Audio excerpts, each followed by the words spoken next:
നമസ്കാരം. എല്ലാവർക്കും ഷാ വിഷൻ്റെയും മൊയ്തീൻ ഷായുടെയും അഭിനന്ദനങ്ങളും ആശംസകളും. ഖത്തറിൻ്റെ അമീർ ഇന്ത്യ സന്ദർശിക്കുന്നു.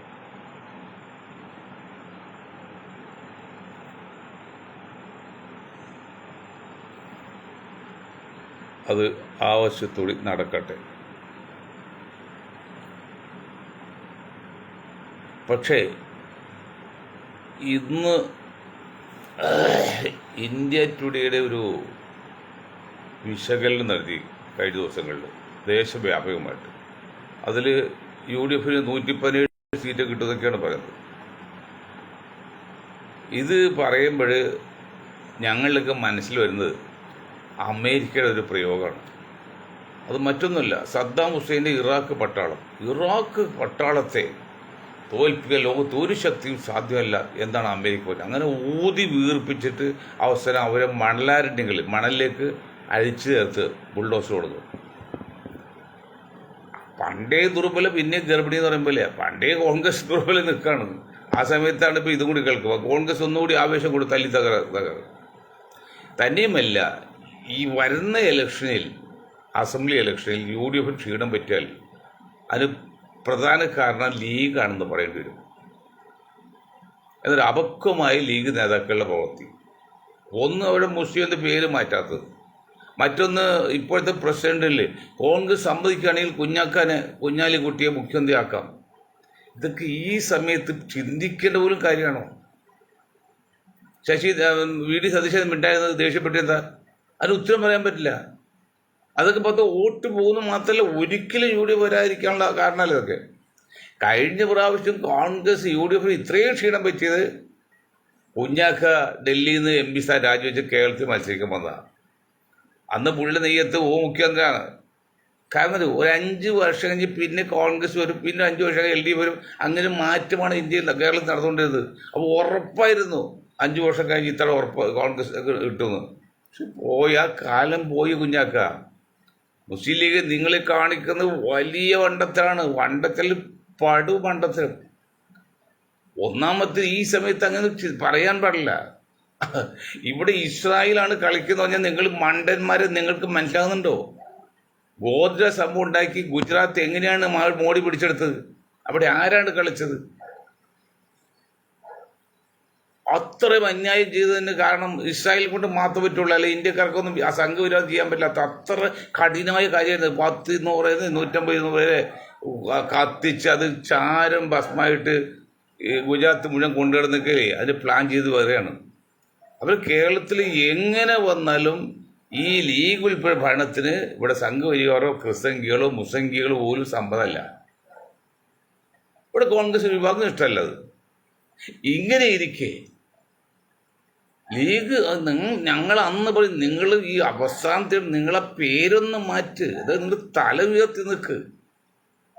ആ ജാതി പേരിട്ടിട്ടില്ല നിങ്ങൾ തല ഉയർത്താൻ പറ്റാതെ. അതൊരു വലിയ കുറ്റം തന്നെയാണ്. പക്ഷെ എന്നിട്ട് ആര് കോൺഗ്രസ് ഉപദേശിക്കാത്തത്? അത് ഞാൻ പറഞ്ഞില്ലേ, ലീഗ് നിൽക്കണമെന്ന് ആഗ്രഹിക്കുന്ന ഇവിടുത്തെ കോൺഗ്രസിനും ഇവിടുത്തെ സംഘപരിവാറിനും ആവശ്യമാണ്. അവർ മുസ്ലിമിലെ പേര് മാറ്റാൻ പറഞ്ഞ് കോടതി പോയില്ല, സുപ്രീം കോടതിയിൽ ഒറ്റ ദിവസമുള്ള അപ്പോഴൊക്കെ പിൻവലിച്ചില്ലേ? ആരോടും എൻ്റെ പുറകിൽ കളിച്ചത്? എല്ലാം ഉപേക്ഷിച്ച് മാറി നിന്ന പിന്നീട് രാഹുൽ ഗാന്ധിയെ 5000 കോടി കൊടുത്ത് കോച്ച് സംസ്കാരത്തിൽ പദയാത്ര നടത്തിയ ആരാണ് എൻ്റെ പുറകിൽ കളിച്ചത്?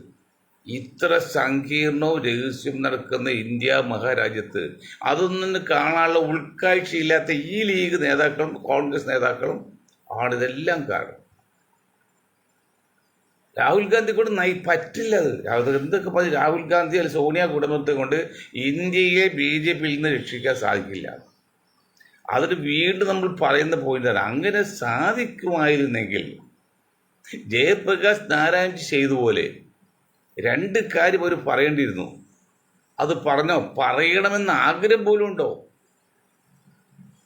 കേട്ടുള്ള കണക്കുകൾ എന്താണ് ജയപ്രകാശ് നാരായൺ ചോദിച്ചത്? കോൺഗ്രസ് ഒഴികെയുള്ള ബാക്കി എല്ലാവരും ഈ മുന്നണിയിലുണ്ട്.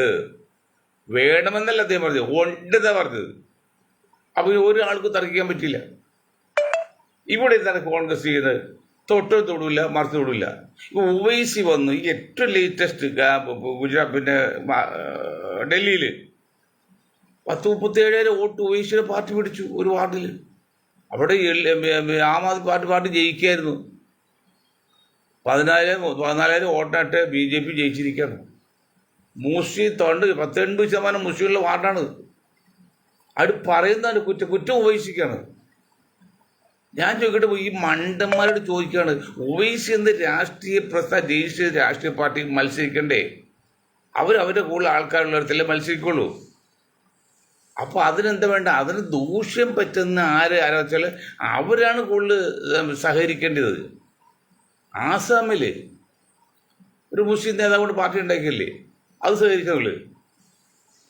അല്ലാതെ നിങ്ങൾ കോൺഗ്രസ്സുകാർ, ഈ കത്തോലിക്ക കോൺഗ്രസ്, ഇന്ത്യൻ യൂണിയൻ മലപ്പുറം ലീഗും വിചാരിച്ചാൽ ഇന്നത്തെ കണ്ടീഷന് BJP താഴെ ഇറക്കാൻ സാധിക്കുമോ? BJP താഴെ ഇറക്കാൻ സാധിക്കില്ല. ഒരേ ഒരു വഴിയുള്ളൂ. അതാണ് പണ്ട് ജയപ്രകാശ് നാരായണൻ പറഞ്ഞത്. അതായത് BJP ഒഴിച്ചുള്ള എല്ലാവരും മുന്നണിയിൽ ചേർക്കൽ വേണ്ട, മുന്നണിയിൽ ഉണ്ട് എന്ന് പ്രഖ്യാപിക്കണം. അതായത് BJP ഒഴിച്ചുള്ള എല്ലാ രാഷ്ട്രീയ പ്രസ്ഥാനങ്ങളും ഈ മുന്നണിയിലുണ്ട്, ചേർക്കുമെന്ന് നമുക്ക് സംശയം വരാം. ഇത് ഉണ്ടെന്ന് പ്രഖ്യാപിക്കണം, പരസ്യമായിട്ട് പ്രഖ്യാപിക്കണം. അപ്പം പിന്നെ ആളെന്ത് നിങ്ങൾ ഇയാളെന്തെടുത്ത് ചോദിക്കുമോ? എങ്കിൽ പോലും പ്രശ്നമാണ്. കാരണം കോൺഗ്രസിൻ്റെ കാലത്ത് കോൺഗ്രസിനെ താഴെ ഇറക്കാൻ വേണ്ടി ശ്രമിച്ച സമയത്ത് പകരം ഒരു പ്രസ്ഥാനം ഉണ്ടായിരുന്നില്ല, മൊത്തത്തിൽ വന്നതല്ലാതെ. അത് ആൾക്കാർക്ക് പോകാൻ വേറെ വഴിയില്ല കോൺഗ്രസ് അല്ലാതെ. ഇന്ന് BJP ശക്തമായി നിൽക്കുകയാണ്. BJPയിലേക്ക് ചേരുമെന്ന് പറഞ്ഞ് എല്ലാം തോൽപ്പിക്കുകയാണ്. നിങ്ങളറിയാലോ, ഉമ്മൻചാണ്ടി, നിങ്ങൾ ദൈവമായിട്ട് കണക്ക് ഉമ്മൻചാണ്ടി രാഹുൽ ഗാന്ധി ചെറിയൊരു അനക്കം നടത്തി. എന്താണ് ഉമ്മൻചാണ്ടി പറഞ്ഞത്? രഹസ്യമായിട്ട് കൊടുത്ത റിപ്പോർട്ട് ഞാൻ എൻ്റെ ഗ്രൂപ്പും BJPക്ക് സപ്പോർട്ട് ചെയ്യുന്നതാണ്. അതോടാണ് രാഹുൽ ഗാന്ധി ഇരുന്ന് പോയത്. വെച്ചാൽ വിറച്ചു പോയി. എന്തോ ആരോ സ്ഥാനാർത്ഥി ഗണത്തിൻ്റെ കാര്യം പറഞ്ഞപ്പോഴാണ്. അത് ഉമ്മൻചാണ്ടി. ബാക്കി ആര് പറയുമ്പോൾ ഞങ്ങൾ BJPയിൽ പോകും. ആ ഒരു ഉമ്മാക്കി കാണിച്ച്, ആ ഒരു നമ്പർ കാണിച്ചിട്ടാണ് കോൺഗ്രസ് നേതൃത്വം നടപടിയെടുക്കാൻ പറ്റില്ല. അതൊരു വഴി നിൽക്കുകയാണ്. അപ്പം നമ്മൾ എന്താ ചെയ്യണത്? കോൺഗ്രസ് ഇന്ത്യൻ പൊളിറ്റിക്സിനെ കുറിച്ച് എന്തെങ്കിലും ബോധ്യം ഉണ്ടെങ്കിൽ നിങ്ങൾ പ്രഖ്യാപിക്കേണ്ട ആദ്യത്തെ പ്രഖ്യാപനം എന്താണ്? ഇന്ത്യ മുന്നണി രൂപീകരിച്ചു, ഓക്കെ. അതിൽ BJP ഒഴിച്ചുള്ള ബാക്കി എല്ലാ പാർട്ടികളും ഭാഗവാക്കാണ്. അത് തൊടില്ലാത്തൊന്നും പറയല. BJP എന്ന് രാഷ്ട്രീയം പ്രസ്താവിച്ച് ബാക്കി എല്ലാവരും ഇതിൽ ഭാഗവാക്കാണെന്ന് വേണം പ്രഖ്യാപിക്കാൻ പരസ്യമായിട്ട്. അപ്പോൾ പിന്നെ ഉവൈസിയെടുത്തെക്കുറിച്ചോ അല്ലെങ്കിൽ ആസാമിൻ്റെ എടുത്തെക്കുറിച്ചോ ശിവസേനയുടെ കുറിച്ച് ആരും പറയുമോ? അത് തന്നെയല്ല, നിങ്ങൾ ഈ കോൺഗ്രസ്, ഈ പകൽമാന്യന്മാരെ കോൺഗ്രസ് നേതാക്കൾ പറയുന്നത് ശിവസേനയായിട്ട് നിങ്ങൾ സഖ്യം ഉണ്ടാക്കാം. പറയുന്നത് ആരോടാ? ഈ മണ്ടന്മാരോട് പറഞ്ഞിട്ട് കാര്യം. ശിവസേനയായിട്ട് നിങ്ങൾക്ക് സഖ്യം ഉണ്ടാക്കാം, ഒരു ചോദ്യമല്ല അവിടെ. പക്ഷെ ആസാമിൽ ആ മുസ്ലിം സംഘടനയുടെ സഖ്യം ഉണ്ടാക്കാനും ഉവൈസിയെ സഖ്യം ഉണ്ടാക്കാനും നിങ്ങൾക്ക് പറ്റില്ല.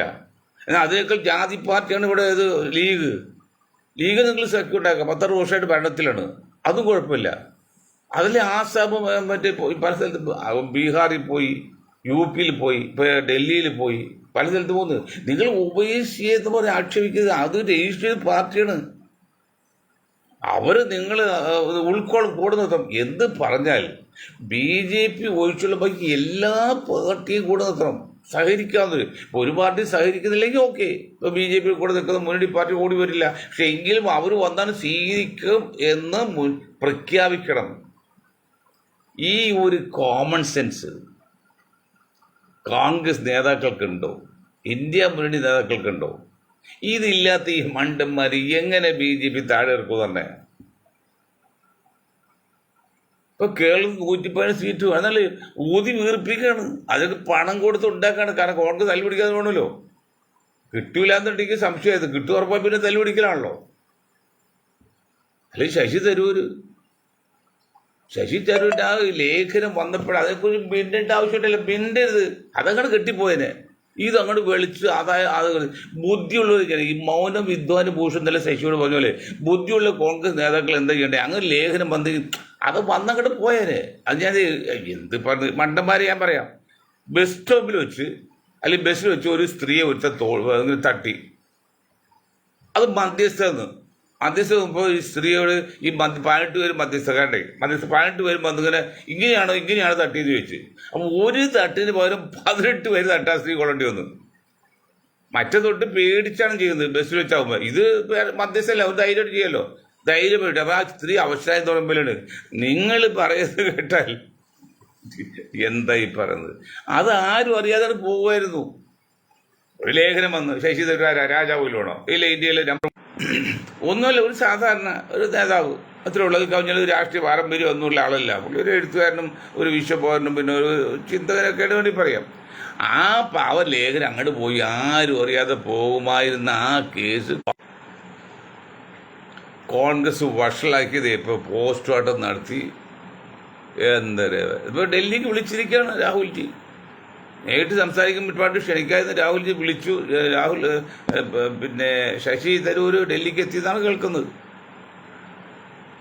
പൊന്ന് രാഹുലെ, നിങ്ങളെ കൊണ്ട് ഞാൻ പറയാം, പെണ്ണിങ്ങാലും കഴിയും, നിങ്ങളെ കൊണ്ട് ഈ മുന്നണി വലുതാക്കി BJP താഴെ വെക്കാൻ പറ്റില്ല. പറ്റുമായി നിങ്ങൾ പറയേണ്ട വാക്കിതാണ്. എന്താണ് BJP ഒഴിച്ചു വാക്കി എല്ലാവരും ഈ മുന്നണിയിലുണ്ടെന്ന്, എന്നിട്ട് അതിൽ ചേരാൻ പറ്റാതെ പുറത്തു പോട്ടെന്ന്. അപ്പോൾ ശത്രു തിരിച്ചറിയില്ലേ? ഇത് ശത്രു തിരിച്ചറിയാൻ പറ്റുമോ? കോൺഗ്രസ് നിൽക്കുന്നതിൽ ശത്രു ആരാ മിത്രമെന്ന് അറിയാൻ പറ്റത്തില്ല. ഇവിടെ മുസ്ലിം ലീഗ് വരെ ഒരുപക്ഷെ BJP സഖ്യയിൽ വന്നേക്കാതാണ് കണക്കൂട്ടൽ. അപ്പോൾ ഇനി ആരും ചേരാൻ പറ്റത്തത്? അപ്പം അതുകൊണ്ട് നിങ്ങൾ ഭരണത്തിൽ താഴെ ഇറക്കണമെന്ന് ആഗ്രഹമുണ്ടെങ്കിൽ കോൺഗ്രസ് നേതാക്കൾ നിങ്ങൾ പറയുന്നത്, രാഹുലാണെങ്കിലും ഗാർഗിയാണെങ്കിലും പറയേണ്ടത് BJP ഒഴിച്ചുള്ള എല്ലാ രാഷ്ട്രീയ പ്രസ്ഥാനങ്ങളും നമ്മുടെ മുന്നണിയിലുണ്ട്. അപ്പോൾ BJP കൂടെ നിൽക്കുന്ന പിന്നെ ഏതാണ് പാർട്ടികൾ ചേരില്ലെങ്കിൽ വേണ്ട, ചേരാത്ത പോയിക്കോട്ടെ. പക്ഷേ ഒരാൾക്ക് ചേർന്ന് ആകെ തോന്നിയാൽ തടസ്സം വരരുത്. അപ്പോൾ OIC പ്രശ്നം തീരൂല്ലേ? ശിവസേനയുടെ പ്രശ്നം തീരൂല്ലേ? ആസാമിലെ കാക്കയുടെ പ്രശ്നം തീരൂല്ലേ? എല്ലാ പ്രശ്നം തീരൂല്ലേ? ഇത് അവരെടുത്തോ ഇവിടെ എടുക്കാൻ പാടില്ല. ഈ മണ്ടന്മാരെ എല്ലാം കളയും. അതല്ല ഞങ്ങൾ പറഞ്ഞറിയോ, ഞങ്ങളുടെ ഗ്രൂപ്പ് പറയുന്നത് UDF ഇത്ര തോൽക്ക് അതിൻ്റെ ഒറ്റ കാലം ലീഗ് മാത്രമായിരിക്കും പറയാം. എന്താ പറയാൻ കാരണം? അല്ലെങ്കിൽ ആ മനുഷ്യൻ തങ്ങളിപ്പോൾ പറയേണ്ട കാര്യമുണ്ടോ? കോൺഗ്രസ് സമ്മതിക്കുകയാണെങ്കിൽ മുഖ്യമന്ത്രിയായിട്ട് കുഞ്ഞാലിക്കുട്ടി നിൽക്കാമെന്ന്. ഇതൊക്കെ ഇലക്ഷൻ കഴിഞ്ഞ് 72 സീറ്റ് 71-75 സീറ്റ് കിട്ടുമ്പോൾ ചിന്തിക്കേണ്ട കാര്യമല്ലേ? ഇപ്പോഴും ചിന്തിച്ച് രഹസ്യം പുറത്തു വിട്ടാൽ പിന്നെ ഞാൻ ചോദിച്ചത്, സിനിമയുടെ ക്ലൈമാക്സ് കണ്ട പിന്നെ സിനിമ ആരും കാണുമോ? അതുപോലെ കുഞ്ഞാലിക്കുട്ടി മുഖ്യമന്ത്രിയാക്കാൻ ശ്രമം എന്ന് പറഞ്ഞാൽ ആ ഒറ്റ കാരണം മതി കേരളത്തിൽ UDF ചേരാൻ. ഇവിടുത്തെ ചില മുസ്ലിങ്ങൾ ചിലവും ഇഷ്ടപ്പെടില്ല, ഹിന്ദുക്കളും ഇഷ്ടപ്പെടില്ല, ക്രിസ്ത്യാനും ഇഷ്ടപ്പെടില്ല. അതേ CH വയസ്സായി പോകുന്ന സാഹചര്യം വന്നാൽ ഓക്കെ. അതിനോട് മുഖ്യമന്ത്രിയാകാൻ തടസ്സമൊന്നുമില്ല. കുഞ്ഞാലിക്കുട്ടി തടസ്സമൊന്നുമില്ല, യോഗ്യയില്ലാത്ത ആളുമല്ല. പക്ഷെ അത് നമ്മൾ മുൻകൂട്ടി പ്രവചിക്കുകയോ പറയുകയോ ചെയ്യരുത്. അന്ന് ഏറ്റവും വലിയ മണ്ഡലത്തിൽ കുഞ്ഞാലിക്കുട്ടി പാർലമെന്റ് സ്ഥാനം രാജിവെച്ചോടെ മത്സരിക്കാൻ വന്നതാണ്. അതെന്തിനാണ് മത്സരിക്കുന്നത് രാജിവെക്കുന്നത്? അതോടെ കിടന്നുകൊണ്ടിരുന്നോ? രാജിവെക്കണേ ഇലക്ഷൻ കഴിഞ്ഞിട്ട് വെച്ചാൽ പോരെ. അപ്പോൾ ഇയാൾ ചന്തിലെ പൊടി തൊടിച്ച് വരുന്ന മുഖ്യമന്ത്രിയാകാൻ വേണ്ടിയാണെന്ന് തോന്നിപ്പോയി ആൾക്കാർക്ക്. അവിടെയാണ് അപകടം. അത് മനസ്സിലാക്കാൻ കഴിവില്ലാത്ത ലീഗ് നേതാക്കൾ എന്ത് മുന്നോട്ട് പോകും? ഇവർ വച്ചൊരു കോൺഗ്രസ് മണ്ടന്മാരെ കോൺഗ്രസ് നിങ്ങൾക്ക് എങ്ങനെ പിടിച്ചു നിൽക്കാൻ പറ്റും? ഇപ്പോൾ BJPയുടെ വേണ്ട കോൺഗ്രസ് ആകെ ഈ ക്രിസ്ത്യൻ സമുദായം 16% 6% കൺവേർട്ട് ക്രിസ്ത്യൻ, ബാക്കിയുടെ 10% ഈ 10% വോട്ട് കിട്ടിയവണ് CPM പിന്നെ മുന്നപ്പം പ്രശ്നമൊക്കെ ഉണ്ടാക്കുന്നത്. ഇടുക്കി പിന്നെ തിരുവിതാംകൂറിലൊക്കെ കുറേ വോട്ട് ഒന്നുമില്ല BJP പോവും, അല്ലെങ്കിൽ CPM കിട്ടും. അപ്പോഴും കോൺഗ്രസ് കിട്ടില്ലല്ലോ. അങ്ങനെയൊക്കെ അവർ ചിന്തിക്കുക. ആകെ 10% അത് മനസ്സിലാക്കാം. അതാണ് ഈ പങ്കെടുത്തെല്ലാം തീർന്നത്. എന്നിട്ടും അവർ ചിന്തിക്കും ഇവിടെ 40% സാധനമുണ്ട്. എന്നിട്ട് അതേക്കുറിച്ച് പറയാനോ അവർ സഹായം പ്രതീക്ഷിക്കാനൊന്നുമില്ല. ഈ ലീഗ് എന്ന സാധനം ഉള്ളതുകൊണ്ട് കോൺഗ്രസ് അന്തമായിട്ട് മുസ്ലിം സമുദായം കംപ്ലീറ്റ് നമ്മുടെ കൂടെ. അങ്ങനെ അല്ലെന്ന്. ആകെ 4-1 ലീഗ് അനുഭാവികൾ, ലീഗ് മെമ്പർമാർ, വോട്ടർമാരിൽ ബാക്കി 3 ഭാഗം പുറത്ത് നിൽക്കാണ്. അതിൽ വളരെ കുറച്ച് വിഭാഗമാണ് കമ്മ്യൂണിസ്റ്റ് പാർട്ടിയുള്ളത്. അതിൽ തന്നെ ഇപ്പോൾ പകുതിയോളം പേര് പുറത്തു പോകുന്നു. BJPയുടെ അല്ല CPMൻ്റെ ഈ മൃദു ഹിന്ദുത്വം കൊണ്ട്. അപ്പോൾ പിന്നെ എന്താ ബാക്കിയെല്ലാം 90% കിടക്കുന്നതും ലീഗിന് തന്നെയല്ലേ, അല്ല UDF അല്ലേ? അങ്ങനെ 90% എന്ന് വന്നാൽ 40%, 90% എത്രയായി മൊത്തം വരുമ്പോൾ? 30-33% ടോട്ടൽ വോട്ട് 30% വരുന്നുണ്ട്. അത് എൻ ബ്ലോക്ക് കോൺഗ്രസ് കിട്ടാണ്. എന്നിട്ട് അതിൻ്റെ ഒരു പരിഗണനയില്ല കോൺഗ്രസ്. ദേശീയ ലെവലുമില്ല, സ്റ്റേറ്റ് ലെവലും ഇല്ല.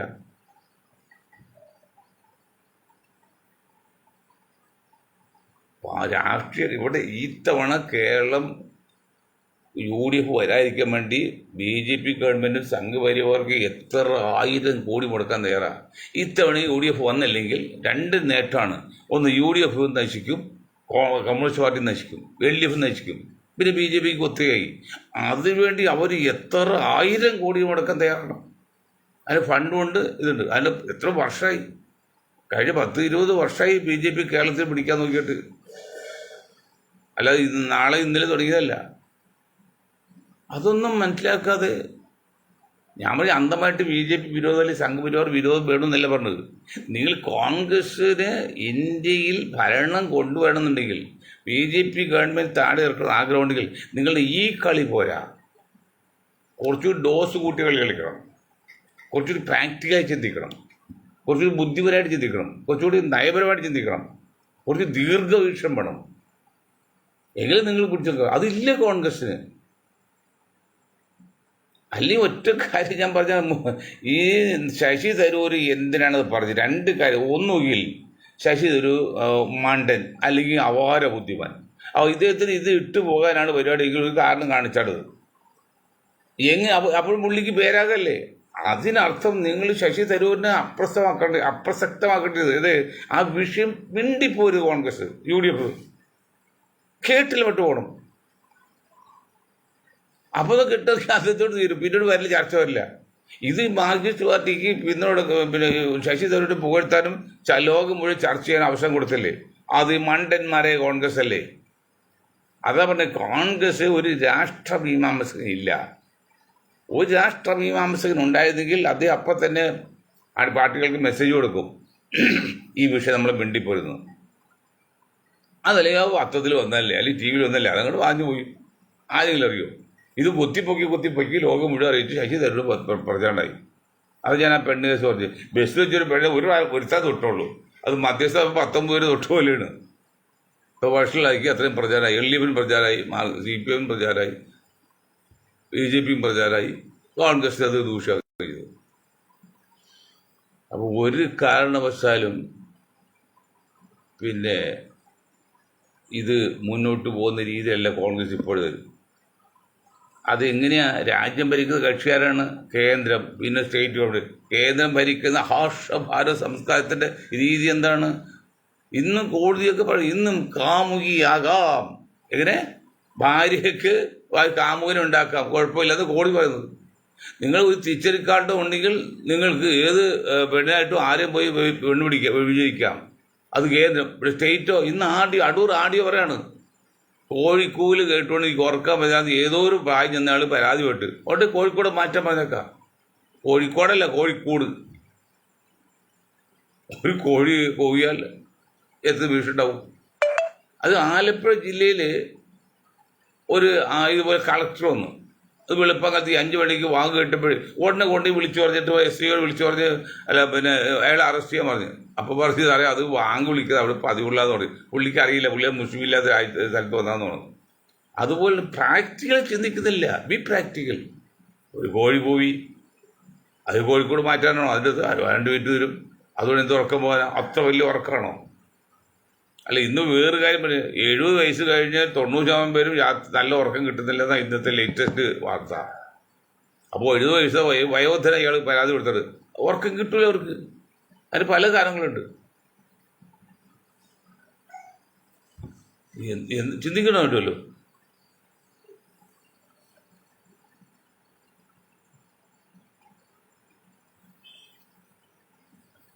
അതായത് നമ്മുടെ പ്രധാനമന്ത്രി നമ്മൾ കുറ്റപ്പെടുത്താൻ പാടില്ല. നമ്മളെ പ്രധാനമന്ത്രിയാണ്. ഒരിക്കൽ പുകഴ്ത്തി പറയുക അല്ലെങ്കിൽ ഇരുത്തി പറയാൻ പാടില്ല. പക്ഷെ പറയാതിരിക്കുക എങ്ങനെയാണ്? മൻമോഹൻ സിംഗിൻ്റെ അവസാന കാലത്ത് പത്രത്തിൽ 64 ചോദ്യം ചോദിച്ചിട്ട് അത് ഒന്നും ഓഫാനായിട്ട് അദ്ദേഹം പറഞ്ഞു. 64 ചോദ്യോത്തരം പറഞ്ഞു. ഈ ഒരു ചോദ്യം ഇന്ന് അമേരിക്കയിൽ വെച്ച് ചോദിച്ചിട്ട് അതിന് ഉത്തരം പറയാൻ പറ്റാതെ പുള്ളി ബബ്ബ പറഞ്ഞില്ലേ. ഇതാണ് നമ്മുടെ ഇന്ത്യയുടെ പ്രധാനമന്ത്രി. ആദ്യം 7ാം ക്ലാസ് വരെ പഠിച്ചോളത് അഭിമുഖത്തിൽ പറയുന്നു. ഇപ്പം പറയുന്നത് ഡിഗ്രികൾ ഇഷ്ടം പോലെ കിട്ടുന്നു. ഏത് വിശ്വസിക്കും? ഏതാണ് സത്യം, ഏതാണ് മിഥ്യ? നമ്മുടെ രാജ്യം ഇത്ര കണ്ട് അധംപതിച്ച കൊല്ലുകളാണ്.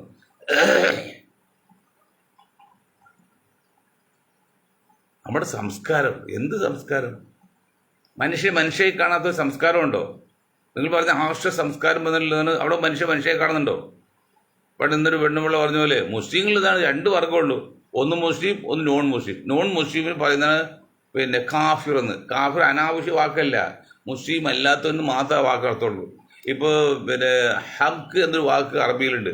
ഹംക്ക് എന്ന വാക്ക് പറഞ്ഞാൽ വിവരമില്ലാത്ത അർത്ഥമുള്ളൂ, അല്ലാതെ തെറ്റ വാക്കല്ല. അത് മുസ്ലിങ്ങൾ പോലും വിചാരിക്കാത്ത ഒരു തെറ്റ വാക്കാണ്, വിവരമില്ലാത്തതുകൊണ്ടാണ്. അതുപോലെ കാഫിർ എന്ന് പറഞ്ഞാൽ മുസ്ലിം അല്ലാത്തവൻ, മുസ്ലിം എന്ന് പറഞ്ഞാൽ വിശ്വാസി. അല്ലാതെ 2-3 ജാതി ഒന്നും ഇല്ല. ഒന്നുകിൽ മുസ്ലിം അല്ലെങ്കിൽ നോൺ മുസ്ലിം, ഒന്നിൽ മുസ്ലിം അല്ലെങ്കിൽ മുസ്ലിം അല്ലാത്ത ആൾ.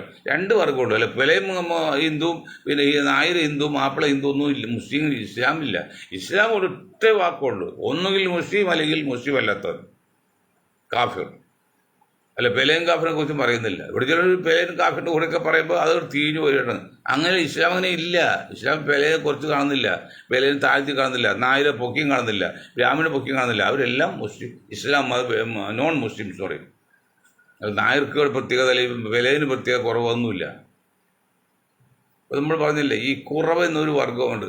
കുറവൻ എല്ലാവരും ഭക്ഷണം കഴിക്കും. പക്ഷെ കുറവൻ്റെ ഭക്ഷണം ആരും കഴിക്കില്ല, പെലയും പോലും കഴിക്കില്ല. അങ്ങനെ ഒരു അയിത്തമുണ്ട്. അതുപോലെ കഴുകൻ എല്ലാത്തിനും ഭക്ഷണം കഴിക്കും, പക്ഷെ കഴുകൻ്റെ ഭക്ഷണം ആരും കഴിക്കില്ല. അതുപോലെ BJPയെ സംബന്ധിച്ച് ഏത് പാർട്ടിയായിട്ടും അവർക്ക് സഖ്യം ഉണ്ടാക്കാം, അവർ തയ്യാറാണത്. പക്ഷെ കോൺഗ്രസിനോ കഴുകിൻ്റെ കാര്യം പറയുമ്പോൾ അല്ലെങ്കിൽ കുറവിൻ്റെ കാര്യം പറഞ്ഞില്ല, അവർക്ക് ചെല്ലു തൊടാൻ പറ്റില്ല. അതിനൊക്കെ അർത്ഥം പക്വതയും പാകതയും ഇല്ലാത്ത കോൺഗ്രസ് നേതാക്കളാണ് ഇന്ത്യയിൽ കഴിഞ്ഞ ഒരു 2000 ശേഷം പോലും നിയന്ത്രിക്കും. അതിന് കുറേയൊക്കെ മിടുക്കന്മാരെ നേതാക്കളുണ്ടായിരുന്നു, കേരളത്തിലും അതെ, കേന്ദ്രത്തിലും അതെ. കർണാടക വലിയ വിദ്യാഭ്യാസമുള്ള ആളൊന്നുമല്ല, എങ്കിൽ കർണാടകനൊക്കെ കുറച്ച് വ്യത്യാസമായിരുന്നു. നടക്കും അത് ഇന്നത്തെ രീതിയിൽ. ഇത് ആര് പറഞ്ഞ് മനസ്സിലാക്കുന്നതാണ്? അത് മനസ്സിലാക്കുന്ന ഒരു സ്റ്റഡി, ഈ കോൺഗ്രസ് പാർട്ടിക്ക് സ്റ്റഡി ക്ലാസ് എടുത്തുണ്ടോ? കൊല്ലത്തിൽ 2 പ്രാവശ്യങ്ങളും അണികൾക്ക് സ്റ്റഡി ക്ലാസ് കൊടുത്ത് എന്താണ് കോൺഗ്രസ് ഉദ്ദേശം, എന്താണ് കോൺഗ്രസ് സൈക്കോളജി, എന്താണ് കോൺഗ്രസ് ഫിലോസഫി, ഇതൊക്കെ പഠിപ്പിക്കണ്ടേ? ഇത് കോൺഗ്രസ് സൈക്കോളജി ഇല്ല, ശശി തരൂരിലും അറിയില്ല. അതാണ് മഹാത്മാഗാന്ധി 4 മാസമായിട്ട് പ്രസിഡന്റ് സ്ഥാനത്ത് ഉണ്ടായുള്ളത് പറഞ്ഞ് പുള്ളി ലേഖനം എഴുതി പറഞ്ഞത്. അതേ 1 വർഷം ഉണ്ടായതാണ് ഇപ്പം തിരുത്തി പറഞ്ഞത്. ആരൊക്കെയോ എഴുതി കൊടുത്ത ബുക്കുകൾ വായിക്കുമ്പോൾ എല്ലാം ക്ലിയർ അല്ല. പണ്ട് BJPക്കാണെങ്കിൽ വാട്സപ്പ് യൂണിവേഴ്സിറ്റി ഉണ്ട് അവർക്ക്, സംഘപരിവാറിന്. അത് കണ്ടുകൊണ്ടാണ് ഇവിടെ നമ്മുടെ വക്കീൽ ജയശങ്കറൊക്കെ പറഞ്ഞത്. അതാണ് തെറ്റുപറ്റുന്നത്. മുസ്ലിമാരും ജയിച്ചിട്ട്, മുസ്ലിമല്ല താരം മലപ്പുറം ജയിപ്പിച്ചിട്ടില്ല. പിന്നെ ദളിത് ഒരു എന്താണത്, പിന്നെ മറ്റേ വകുപ്പുണ്ടല്ലോ, ഹരിജൻ വകുപ്പല്ല, വേറെ ഒരു വകുപ്പും കേരളത്തിൽ ദളിതുകൾ കൊടുത്തില്ല എന്നൊക്കെ പറഞ്ഞ് ജയശങ്കർ പറഞ്ഞ് 2 പ്രബലമായ മണ്ടത്തരം. എന്നാൽ ഈ വാട്സപ്പ് യൂണിവേഴ്സിറ്റിയിൽ നിന്ന് കിട്ടുന്ന അറിവാണിതൊക്കെ, സ്വയമേ മനസ്സിലാകുന്നില്ല. വാട്സപ്പ് യൂണിവേഴ്സിറ്റി കംപ്ലീറ്റ് തെറ്റാണല്ലോ. ഇത് മാർക്സിസ്റ്റ് പാർട്ടി മുഖപത്ര ദേശാഭിമാനി, അതിൽ ആ പാർട്ടിക്ക് അനുകൂലമല്ലാത്ത ഒരു കാര്യവും പറയില്ല. അത് വായിച്ചാണ് ആ സഖാക്കൾ അണികളിങ്ങനെ പ്രകമ്പം കൊള്ളും അല്ലെങ്കിൽ കോരിത്തിരിക്കുന്നത്. അതുപോലെ ആണ് സംഘപരിവാർ യൂണിവേഴ്സിറ്റി പറയുന്നത് അവർക്ക് അനുകൂലമായിട്ട് മാത്രം. അത് ഏത് നുണയിലും കുഴപ്പമില്ല. അത് കേട്ടാണ് ജയശങ്കർ പറയുന്നത്. സ്വന്തമായിട്ടൊരു കഴിവൊന്നുമില്ല, കൊണ്ട് ഇങ്ങനെയാണ് പറയേണ്ടത്. നോക്കി വെച്ച് നുണ പറയല്ലേ. അതൊരു സദസ്സിൽ പോയി ഇനി അത് തിരുത്തു വന്നിട്ട് കാര്യം, തിരുത്തുമെന്ന് ആലോചിക്കുന്നത്. ഇത് കേട്ടില്ല, അത് വിശ്വസിച്ച് പോകല്ലേ. അവസാനമായി പറയുന്നത് കോൺഗ്രസിനോട് പറയാനുള്ളത്, UDF നേതാക്കളോട് പറയാനുള്ളത്, അല്ലെങ്കിൽ ഇന്ത്യ മുന്നണി നേതാക്കളോട് പറയാനുള്ളത് ഒരൊറ്റ പോയിന്റാണ്. നിങ്ങൾ BJP ഒഴിച്ചുള്ള എല്ലാവരായിട്ടും ചേരാവുന്നവരൊക്കെ ചേർക്കണം. അത് ഒരു കാരണവശാലും തടസ്സം വരരുത്, ഒരു കാരണവും അതിന് പിന്നെ നടക്കാതെ വരരുത്. BJP ഒഴിച്ചുള്ള എല്ലാവരുമായിട്ട് ചേർത്ത് ഈ മന്ത്രിസഭയെ അല്ലെങ്കിൽ BJP താഴെ ഇറക്കുന്ന ആഗ്രഹം ഉണ്ടെങ്കിൽ ഒറ്റ വഴിയുള്ളൂ, BJP ഒഴിച്ച് എല്ലാവരും പരമാവധി ചേർക്കണം. ഇത് ചേരാത്തുണ്ടെങ്കിൽ പോയിക്കോട്ടെ, അത് വേറെ കാര്യം. അതല്ല നിങ്ങൾ തൊട്ടേ തൊടുവില്ല, ഉപയോഗിച്ച് തൊടുവില്ല എന്നൊക്കെ പറഞ്ഞിട്ട് കാര്യമില്ല. ഇപ്പം ബീഹാർ പോയില്ലേ, UP പോയില്ലേ, മറ്റുമൊക്കെ പോയില്ലേ. ഒവൈസ് കാരണം എന്തുകൊണ്ടാന്ന് പഠിക്കണം. വൈ എന്താണ് ഒവൈസ് നമുക്ക് ശല്യം ചെയ്തത്? അല്ലെങ്കിൽ ആസാമിൽ എന്താ ചെയ്യുന്നത്? ഈ 20% മുസ്ലിങ്ങൾ ബ്ലോക്ക് കിട്ടും വോട്ട് കിട്ടും, അവർക്ക് എന്ത് ചെയ്യുന്നുണ്ട്?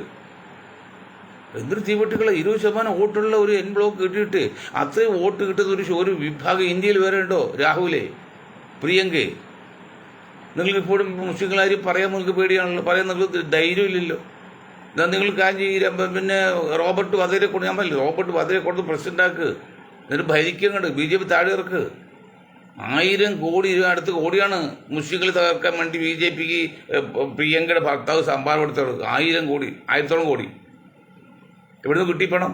ഇന്നലെ വേറൊരു പിച്ചളപ്പാത്ര കടയിട്ട് നടന്ന റോബർട്ട് വധേരയ്ക്ക് എവിടുന്ന് കിട്ടി 1000 കോടി കൊടുക്കാൻ? ഇപ്പോൾ എത്ര 1000 കോടി സ്വത്തുണ്ട്, എവിടുന്ന് കിട്ടി? പ്രിയങ്ക ഉത്തരമാണ് രാഹുൽ പറയണം. അന്ധമായ കമ്മ്യൂണിസ്റ്റ് വിരോധമായിട്ട് കാര്യമില്ല, കാര്യം നിങ്ങൾ പറയണം.